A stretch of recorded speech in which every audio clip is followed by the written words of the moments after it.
Welcome, ladies and gentlemen, to the most magical podcast in the Midwest, starring USA Today bestselling author J.B. Michaels and his more successful wife, Ashley Michaels. And now, your hosts of the Magic in the Midwest podcast, J.B. and Ash. Hey, hello, everyone. Hey, thanks, host, for the great intro. This is Magic in the Midwest podcast number 37, ladies and gentlemen. 37. This time it actually is 37. Last week I was wrong. And I said 36, so that's my fault. I'm JB. I am the best-selling author of many books, 14 books. Check out the books on, MrMichaels.com. Or, you know what, guys? Some really cool things are happening, too. If you go to the littletraveler.com or littletraveler.com, in Geneva, Illinois, they have a big book bundle, which is kind of cool, of my books, which I think is really cute and sweet. Mm-hmm. I'll post a picture of it. It's really neat. Check out the Little Traveler, all that. Again, this is the Magic in the Midwest podcast, and we are here to talk about all things Disney and Disney World and Disney parks. Ash, how are you doing today? I'm good. I'm real good. That's good. Thanks for asking. Okay, I don't believe you, but no, my eyes are bothering me. Yeah, they seem like it. They look irritated. Yeah. Some things bothering your eyes. Yeah, I think it's they always seem to bother me in the morning. Yeah. And then they get better, so they're just a little reddish and watery. And... Right. We don't care about your eyes. Okay, next. Also, ladies and gentlemen, thank you so much for the subscribers we have. Magic in the Midwest podcast.bandcamp.com. You could subscribe to the podcast for as little as $3 a month. And that's, really great if you do. It really helps us offset the costs of doing this podcast, which we've done a lot of podcasts at this point, 60 something at this point. You know what really helps too, guys, is if you share the podcast on social media. Yeah. That really helps us a lot. It kind of helps us spread the word. One of the biggest things with podcasts is, just kind of getting it out there. Yeah. So the more you share it, share it in your Instagram stories or hey, I'm enjoying this podcast. That's, we really appreciate that and love that. That's really something that we would love if you would do that. Yeah, we would really appreciate it. It's funny, every time we get a share, every time someone shares, we get new listeners. Our downloads go up. And we have really good listen through. People who pick up on us do like to listen to the other episodes. So if you could share... Not sure why, but I don't know they do keep listening. Maybe because of, just a train wreck and they can't look away. Probably. Something like Probably, that. Yeah. I think that, if you could share, that would be even more Maybe I awesome. should post a story saying, that makes it easy to share. Yeah, spread the magic. Something, and How then about that? Hashtag spread the magic. To all your Disney-loving friends. Yes. Just put it out there. Yeah, we know that you have a lot of people. If you want, yeah. Everyone knows people that love Disney or have gone to Disney, right? So, Usually that's the case. There's a lot of really, great, podcast episodes, obviously, Bandcamp exclusive episodes, that we want to share and we want more people to be exposed to. What else was I going to say? Oh, yeah. And if, also, if you guys need anything insurance-wise, please reach out to me as well. We do that. There's a lot going on. We have a lot going on. Any kind of insurance. Yeah. Yes. Any kind. If you need... Think of a kind. Any kind. And call me. I don't think we can, insure your leg if you're, a dancer. But, we could do most things. Couldn't you be insured I think that would be a Lloyd's of London type of what deal. Are you talking about? Insure your leg. I don't think anyone thought of leg insurance. I think people thought of, health insurance. Like the Christmas story. It's doctors leg lamp can help your... Yes. Yeah. Doctors. That's a loose connection. Doctors, your home and auto. There was an ornament at Target that was the leg lamp. Oh, that's awesome. Yeah. From A Christmas Story. We gotta watch that. There's a lot of we have to watch. No, we're behind. We are. We're really behind. Including Jimmy. It's a Wonderful Life. So we've got to watch that too. You know, that one we need to watch. You're just really proud of your impression there. Yes. Mary! Anyway, do you know me, Bert? Wait, I want to say that why do we have so many kids? Why do we have to have so many kids? Clarence? Sorry. Sorry. He saved every man. You're not sorry. You keep going. Now we've watched the movie, basically. Yeah, that'll be an emotional watch, but we're gonna watch it. It was Mom's favorite movie, so I haven't watched it. We haven't watched it. I literally haven't watched it since she's passed, and of course, I think that's the ultimate movie and the ultimate Christmas movie, of course, as well. So, yeah, you know, guys, there's just a lot of things going on. Although I'll be honest, I've taken a little bit of a break in the writing department. Well, I think that was necessary because we were all going a little mad with the rate of which you were turning out books. Yeah. So I haven't written, but I'm really getting the itch. I really need to. It's weird when you write that much over time. It's sort of part of you at some point. Mm-hmm. It's just part of your routine. Well, I mean, you and I mean, both. It takes both of us if you're, in a family, right? To make the commitment and then stick to it. Right. And that's sort of how we've been operating the last 5 years. Right. Yeah, we have. And it's the hard work, it does pay off, But yeah, it's, supplemental to our day jobs and and having a child, and we're busy people. We're managing our depression over not being at Disney. Right. It's a lot. There's a lot happening. Yes. So no, I really need to get back on it. I really miss it. I also, I know it's not New Year's yet. We still have some ways to go. But one of my things, I think I need to just be more active, on outlets that can help us, like, social media, that kind of thing. And I'm not like, just promoting the stuff that we do, like all the books and all the podcasts and all the, stuff that we do, So I guess I just need to try and get better. It's hard to be on social media all the time. It is. I really struggle with it because my natural inclination is to not do that. It just is. I just don't.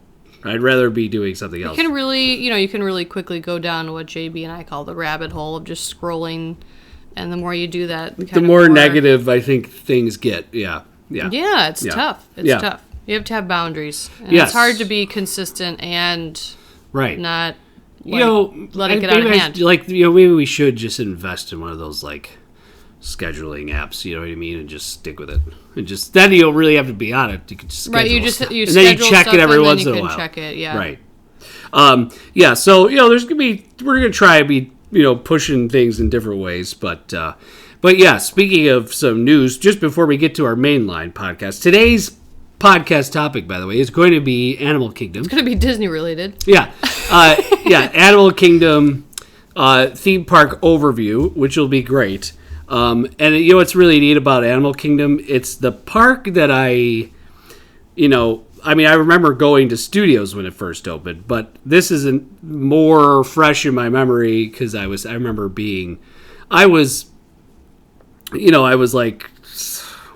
17 years old, when it opened. So I was very well aware and very keen to taking it all in. So I was there literally a month or two after it opened. That's awesome. Yeah. So we'll get to the Animal Kingdom in a little bit. I just wanted to kind of share this. Disney did their investor meeting.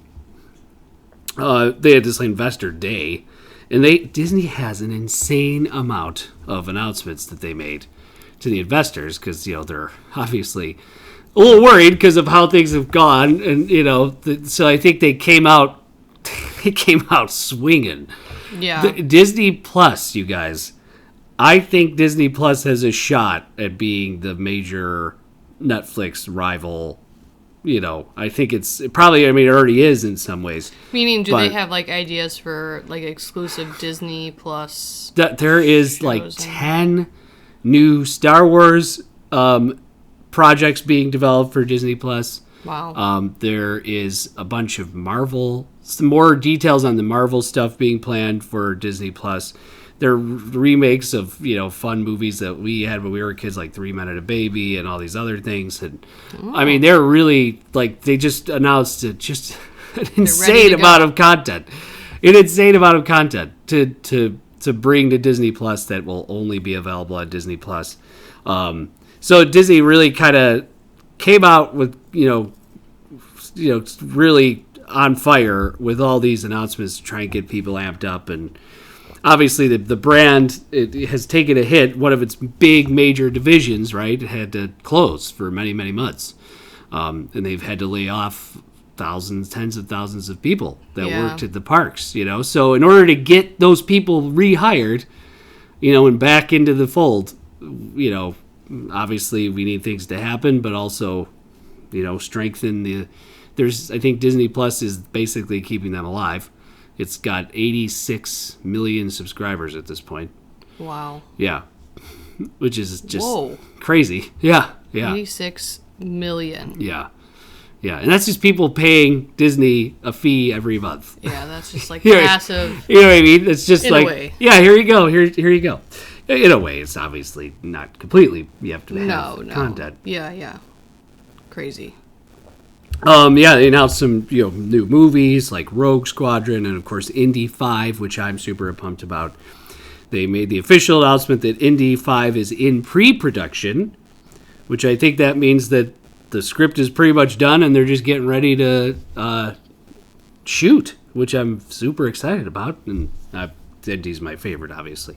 So, all right. So why don't we? Our son is named Harrison for a reason. Our son is named Harrison. Yes. So why don't we kind of, use the Indy way to get into the park here? Because there was rumors at one point that Dino Land USA would be shut down and replaced with Indiana Jones content. An Indiana Jones themed land. Wait, when was this? A couple years ago, they were floating that around. Oh, so that's that people were like, Dino Land is kind of weak, and they were kind of looking at it like, it is kind of weak. Like, except for one of my favorite rides. Except for Dinosaur, yes. So we I'm super pumped. I don't know if that'll happen, the Indy thing. Definitely not in the near future. I mean, why wouldn't you just have it still be in Hollywood Studios? Right. Where... Yeah, put the Indy ride in Hollywood Studios. Where they shut down the stunt show. That's where I think it should go. But, I wouldn't be totally opposed. I don't think it's... So, reaching a little. In the spirit of adventure, in the spirit of, the natural world and nature and animals and wildlife, we're talking about Disney's Animal Kingdom.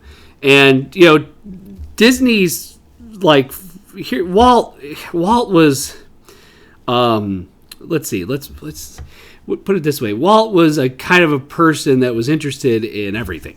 Mm-hmm. He didn't really, there wasn't a topic obviously not like politics, he probably stayed away from, right? But like, there wasn't really an interest that he wasn't involved in or wanted to, get into. Disney started doing nature documentaries way back in the 50s. Right. Yeah. So, I mean, like, they've had a relationship, right, with nature and wanting to document nature. And, if you want to argue, the main attraction at Disneyland when it first opened was the Jungle Cruise. So, like, there was this fascination of adventure and animals and that type of, relationship with the world. In this spirit, which I think was interesting, I thought it was really interesting that Disney chose to build an entire theme park dedicated to animals. Yeah. first off, Ash, before we get into it, just give me your thoughts on your general thoughts on Animal Kingdom. To be honest, I think the first time I walked into Animal Kingdom was our second trip together. I don't think we went on our first trip together because it was a short trip. We just didn't do Animal Kingdom. Yeah. And when we went when I was a kid, it was not open yet. Yeah. So, you know what? It's one of the... I mean, it's a great park. In the beginning, it wasn't, like, really my favorite. I always felt like it kind of felt like an oddball. Yeah. Next to the other three. Not like oddball. It just didn't feel like Disney as much, which isn't a bad thing. The other three had this feel, and Animal Kingdom I felt,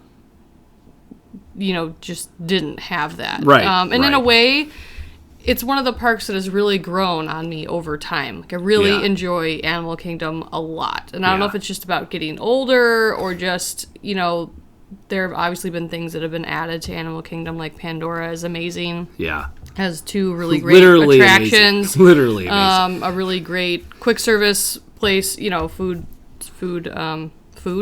restaurant. Restaurant.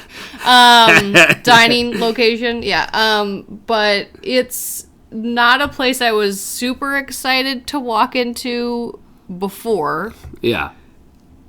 But now it's one of the parks that I really enjoy the most. There's so much detail that has gone into everything in Animal Kingdom. It's a really, really well done park. The theming, at least up until this point, is pretty spot on. There's no, things that you feel are misplaced. I feel like, you can almost argue that most of the other parks sort of have these kind of creeping in, like, does this belong here, or does this really fit, or are we just jamming it in there? Like, Animal Kingdom does not really have that, I don't feel like. No.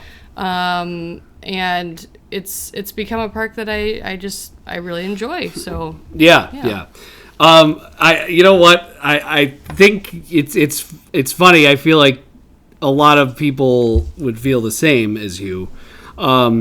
In this particular instance, right? So Animal Kingdom, I think for me, I've always liked it. I've always loved, Animal. I really have. I've really always liked Animal Kingdom. But I did, especially since I was there in the very beginning. Literally, I think we were there like maybe 2 or 3 weeks after it opened. Like, because it was my grandmother's birthday. It opened on April 22nd, and my grandmother's birthday was May 4th. And it was her idea. She was like, let's go to Disney, and she just wanted to do it for us. And we did go, and we stayed at the Disney Institute at that time, which is now Saratoga Springs. Oh, okay. Yeah. So you know what I want to add real quick too before you finish that story is that I think most people would agree that before Pandora, if you knew people going to Disney and they only had time to go into 3 parks, you wouldn't tell them to go to. You would tell them to skip Animal Kingdom. Yeah. Most likely. I mean, not everyone, but I feel like most people would tell you that. Now it would be really hard for me to say no. Don't go to Animal Kingdom. I'd be like, find a way to fit it in. Well, here, you want to know what's crazy? When they did the attendance records for the last few years in a row, Animal Kingdom was number 2. Oh, interesting. And number 1 is Magic Kingdom, but number 2 is Animal Kingdom. So interesting. What was 3? I'm sure MGM is now, might be number 2 because of Galaxy's Edge and everything. Or sorry, Disney's Hollywood Studios. So Animal Kingdom is, what would you say? What was number 3 on that list? I think. Well, if you're talking Disney parks, I think number 3 was Epcot, and then Studio. Well, but that was right now. I don't remember when I saw it. Pre-Galaxy's Edge. Yeah, it would make sense that was. Yeah, exactly. So, and then of course Animal Kingdom. When it first opened, you guys, I remember there was a McDonald's, like, do you remember this? You might remember this. There was a McDonald's promotion going on for Animal Kingdom where you got these, like, glasses, drinking glasses. No. And they had different themes of animals and stuff on them it was in different parks too. Okay. And they were promoting Animal Kingdom because McDonald's was allowed to open on Disney property right around the same time as Animal Kingdom. So there was a big promotion with McDonald's for Animal Kingdom and everything. So Animal Kingdom was opened, and to be honest, there was not a lot to do when we were there. Like we were sort of like underwhelmed. Like there okay, so and then people sort of were struggling with the fact that it could be, like this could be a zoo. Is this a zoo? You know what I mean? Because it kind of can feel that way. Yeah. Because I felt that way, and I was like, it's not really, but that's how it feels. Yeah. And you're like, why am I at a zoo? Like, that's great, but, why did I pay a Disney price ticket to go into a zoo? And people were pretty upset. Like, it's just a glorified zoo. That was, like, the biggest critique of it. And, to be honest, in the first few years of it, some of the main attractions, the main attraction when it first opened was Kilimanjaro Safaris, which is great. How amazing is it to actually have sort of a simulated safari in Florida, in Central Florida, where safaris, it's not my favorite attraction. Safaris but it's still amazing if you love animals. It is. I do love animals. They're literally free roaming for the most part. There's times where there was rhinoceroses, like a rhinoceros, like in the middle of the road. We were just like, wow, like that guy could just ram this thing. But it's pretty amazing. That was like the main attraction. And then of course there were these different trails, like the Pangani Forest Trail where you see the gorillas. And then there's the Siberian, the Maharaja Jungle Trek where you see the Siberian tigers and so. Yeah, to me, I'm always a little scared when we're on the safari. Yeah? It kind of freaks me out a little bit. I'm like, what's stopping that thing from like mauling all of us? Oh, it won't. How do you mean it won't? Oh my gosh. How do you know? Yeah. So we're gonna, it's crazy. So basically Animal Kingdom is, when we went, there was the safari ride. There was Tough to Be a Bug, which is in the Tree of Life. There was like this weird like boat ride where nothing happened. There was supposed to be some dinosaur there, but it wasn't. So I don't mean, it's kind of a crazy thing. So you have to. We'll just wait till you get back, because I'm not going through that without you. Just go back. No, I can't do that without you. That's your. You're right. You can't really do it without me. But I won't. Yeah. So and we won't make you do it. So basically, honestly, it was a park that like I said, there was this boat ride that really went. I remember there was supposed to be some sort of dinosaur in the water, and maybe there was, and they kind of like touted it as an attraction, but really it was just this boat ride in the waterway around like the Tree of Life in the back. Like it was just a very strange.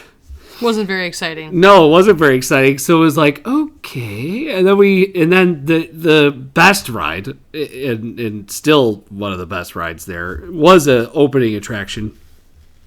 And it was called Countdown to Extinction, and it was this amazing, fun dark ride, which uses the same ride vehicles and system as the Indiana Jones and the Temple of the Forbidden Eye in Disneyland, and kind of brought it over to Disney World and used it, but put a dinosaur skin over it, and it's basically like this adventure through time to find this iguanodon and bring it back to present day. And of course you're going through, and it's the theoretical, meteor is going to crash and destroy the dinosaurs, right? So you're like racing against time, and that's happening, and there's this big scary Carnotaurus trying to eat your face while kind of stalking you. That's not our dino. Yeah, and then it's just a great ride. So it's I remember fun. There's no way that ride. I just think it's super fun. Yeah, and the ride vehicle makes the ride. There's no denying that. Yeah, and and some other like highlights of the opening day stuff was Tough to Be a Bug. Like that was actually at the time, Tough to Be a Bug was this really kind of revolutionary 3D show. Like it was really great effects in it, and it's still great. Honestly, I still think it's a great show. And it just, you're inside the roots of the Tree of Life, and of course there's just, it's just like Flick from It's a Bug's Life, sort of, giving you a show and, educating you on the insect kingdom, if you will.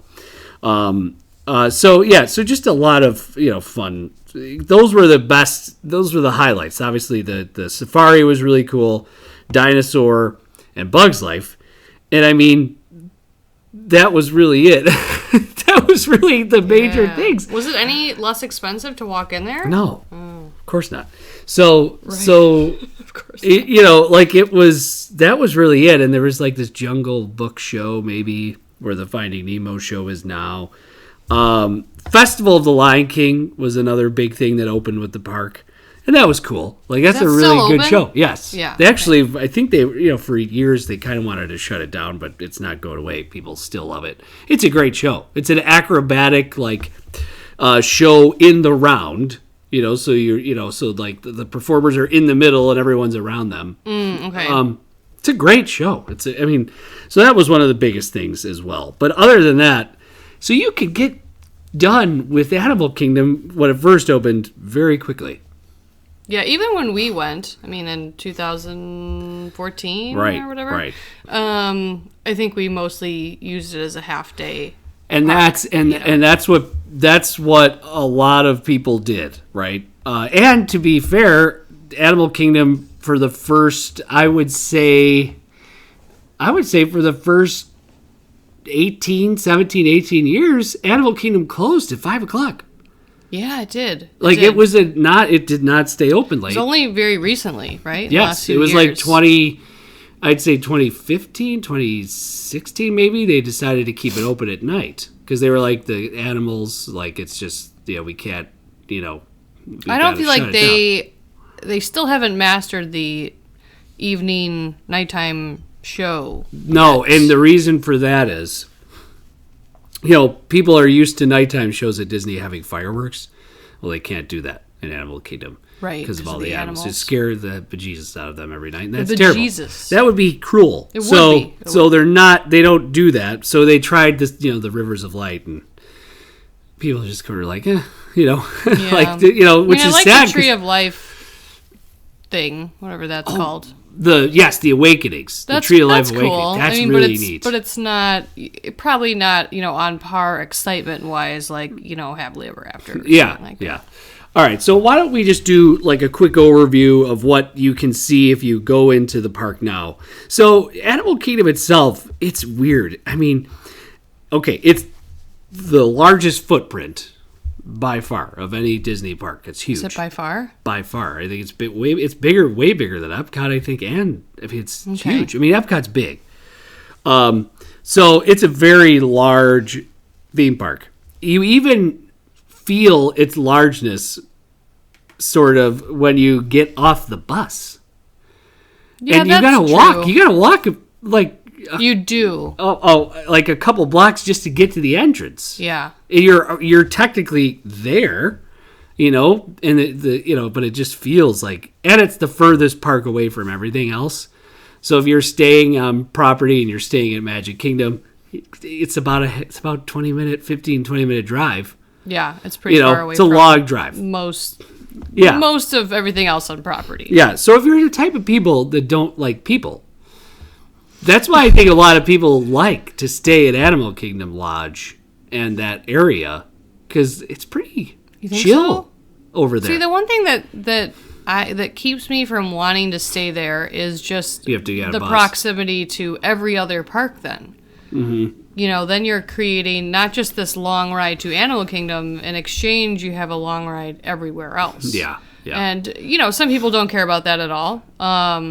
and some people will be like, that's really not that long. Yeah. It just depends on the kind of person you are. But I think that, those like Animal Kingdom Lodge sounds super enticing to me, but then I always think about that. And I'm like, would I get annoyed? I don't know. Yeah. I think I'd have to do a split stay the first time we stayed there. That's a good idea. That's a really good idea. Try it out and then... I think that's awesome, actually. We should totally do that. Yeah. We should totally stay a couple days. Yeah, I like that idea, Ash. Really do. Thank you. So, oh my gosh, you're like so creative. I have so many good ideas. You really do. So here's the other weird thing. So it's a long way to get there. When you drive up, you get off the bus, then you got to walk a little ways to get to the entranceway. You get to the entranceway, and there's a cool I like the sign for the entrance with the the Elephant King, basically. It's called Disney's Animal Kingdom, which I love. So you go in, and unlike any other of the parks, you cannot see really anything when you walk in. You see the Oasis. Yeah. Which is this big rock, basically.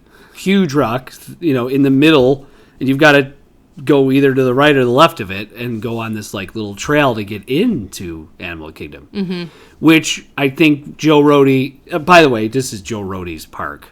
If you don't know who Joe Rohde is, he's retiring very soon.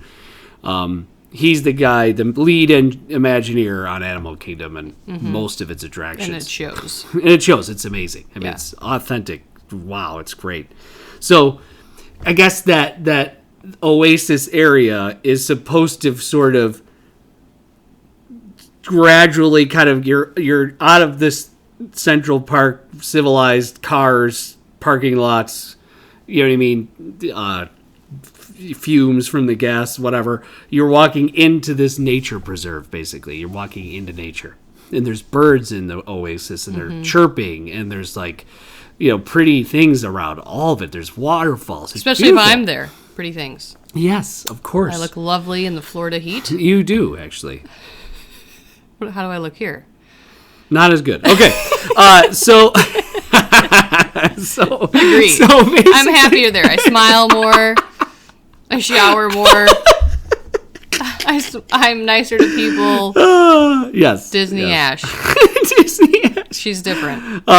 So you kind of have this beautiful oasis you walk through, and then you get to this main area, and then you see, arguably, I mean, man, the Tree of Life, I really love. I really dig it. Like, me too. I sort of can stare at the Tree of Life as much as I stare at the castle. Like, it's Maze Your Birth. Like, I think it's a really great. It is. Like, main centerpiece, right? And it's one of those centerpieces that there's always more to discover about it. I feel like there's always, just all the different animals on it, and I mean, it's huge.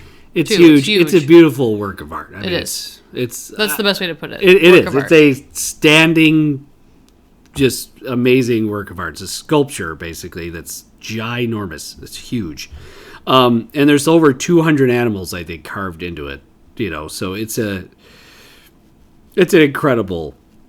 It's incredible. I think 300, not 200, 300 animals. So it's an incredible main event, right? So, but here's the other thing. So that, and then the difference of this park shows itself right away, right? You go in, you can't see anything yet. You have to pick a side, then you see the Tree of Life, and then it splits off again 2 ways. And then and you've noticed that Animal Kingdom people joke around, and there's like among Disney fans, among Disney podcasters, there's Florida heat, right? And then there's Animal Kingdom heat. Which is funny because I mean, like, scientifically, the park is not any hotter. No. Than the other parks. Yeah. It's not. Yeah. But you feel it. You do. And I think it's because there's a lot of dense, lush vegetation. Mm-hmm.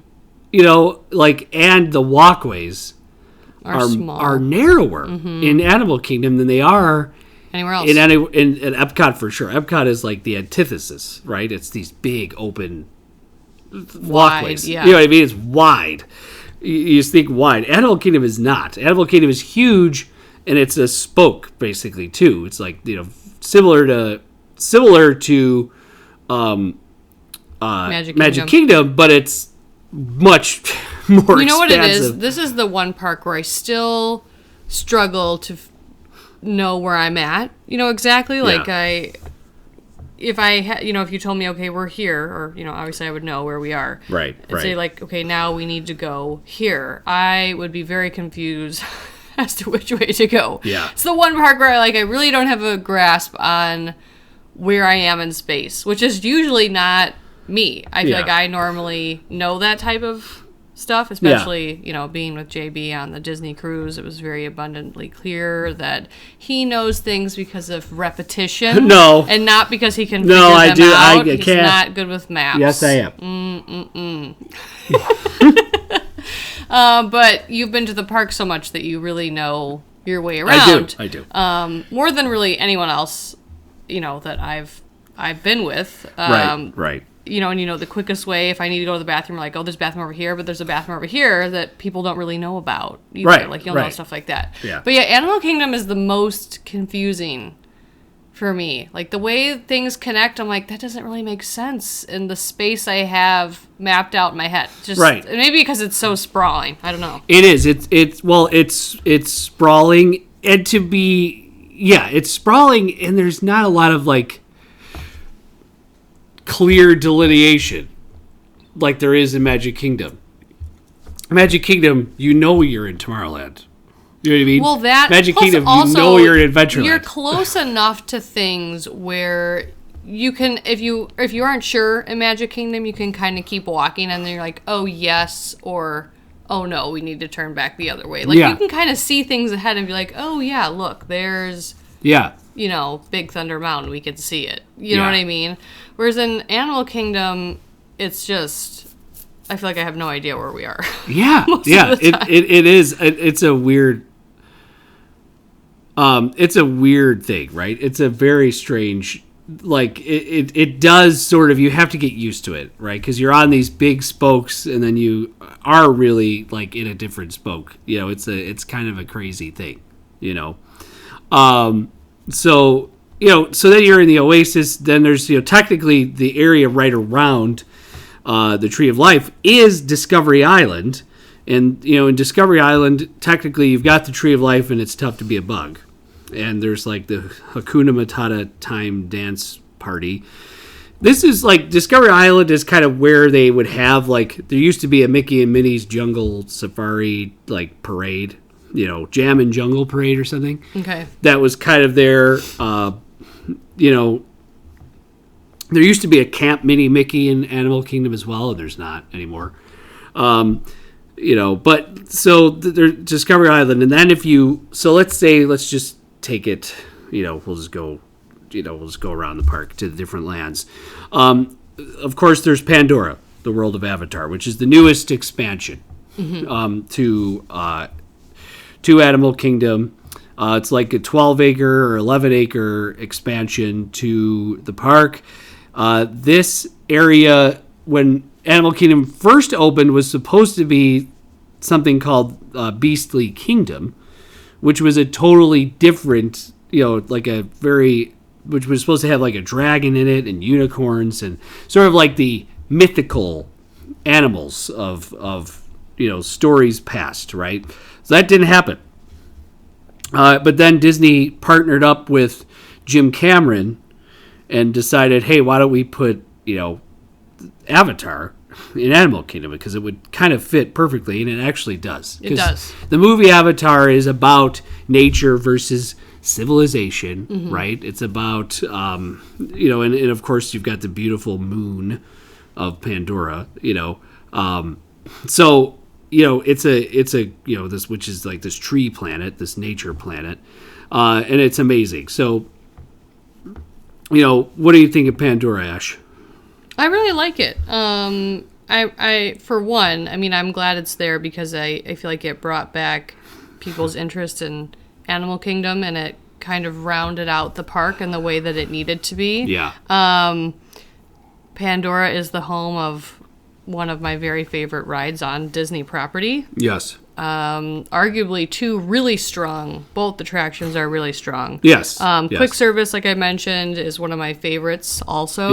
Yeah. It's a really great land, and bonus, it's definitely, I mean, you can say a lot of areas in Disney feel different at night. Pandora literally glows. It glows at night. Every single part of it, from the ground that you're walking on to all the plants and everything glows. Yeah. And it's magical. It's great. It really is.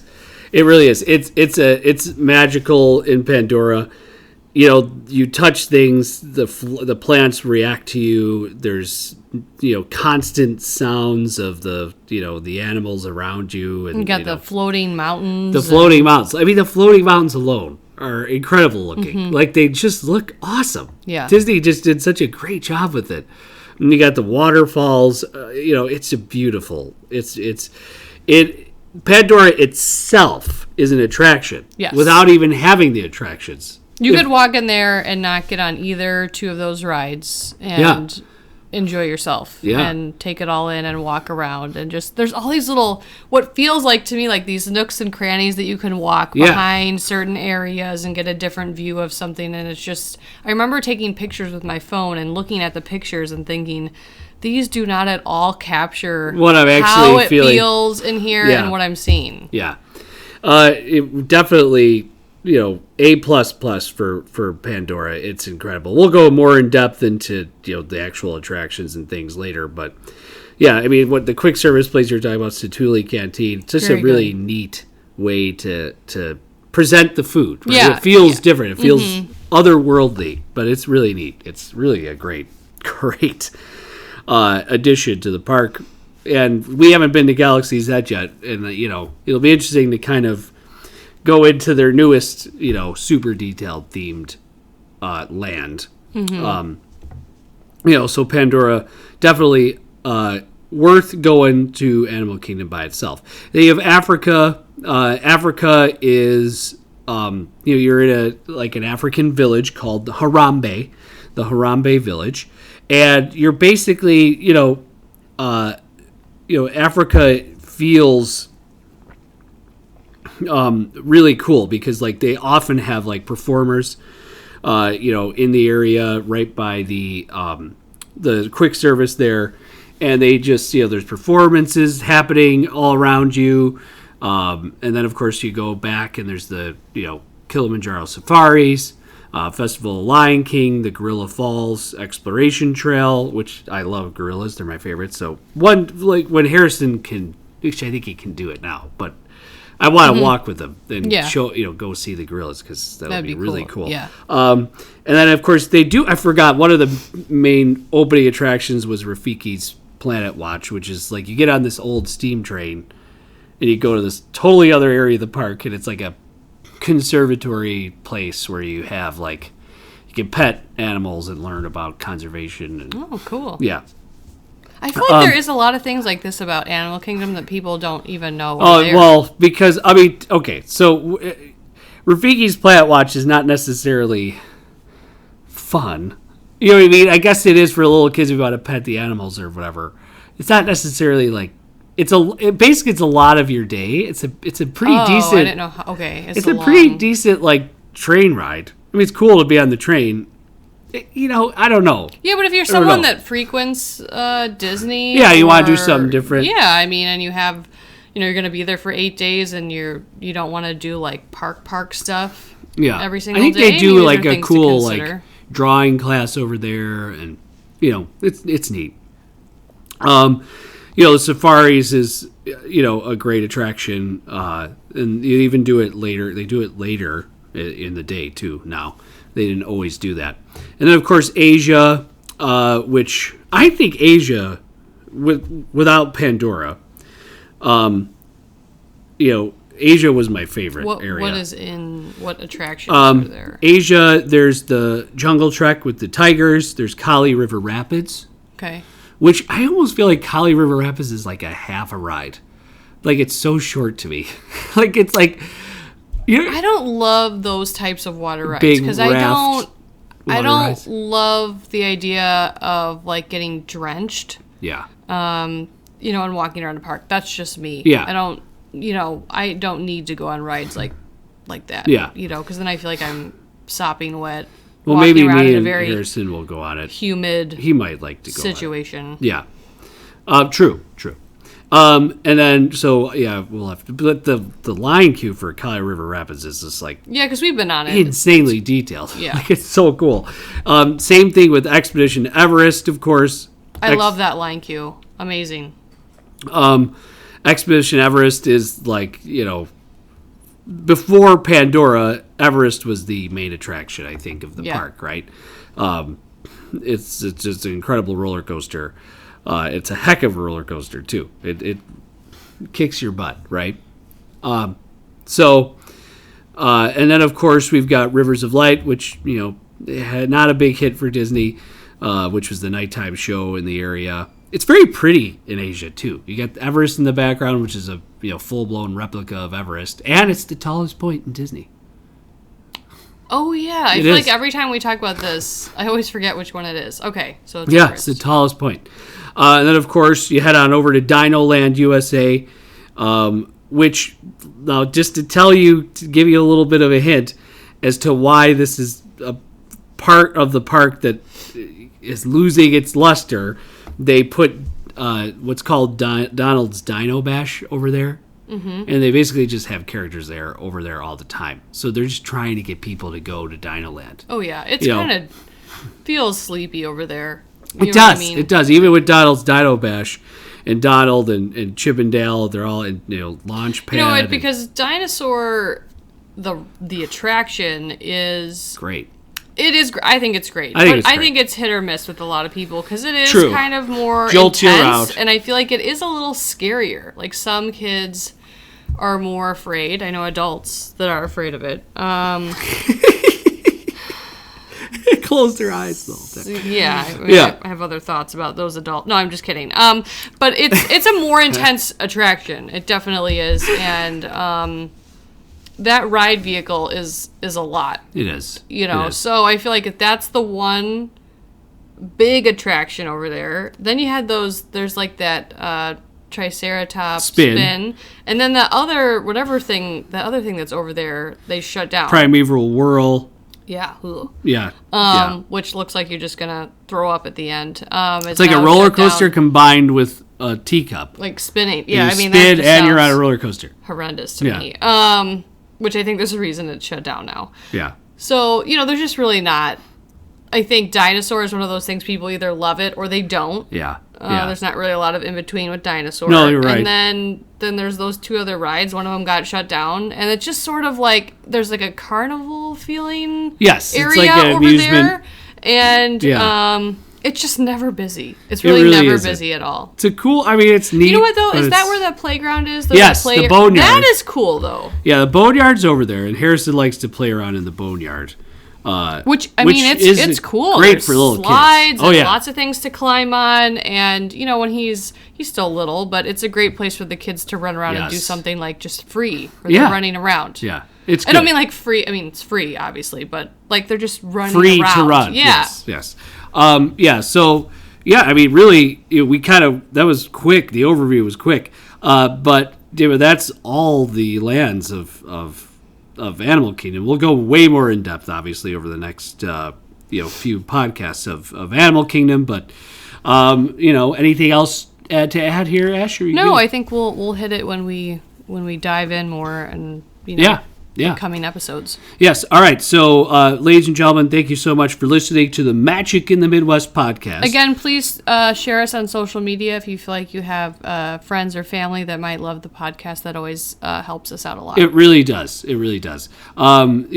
it would be really wonderful if you could do that. Rate and review us on Apple Podcasts, Spotify, Stitcher, wherever you guys listen to the podcast. Again, you could also subscribe for $3 a month to Magic in the Midwest podcast.bandcamp.com. Ladies and gentlemen, this is the Magic in the Midwest podcast number 37. Number from the Midwest. See you later.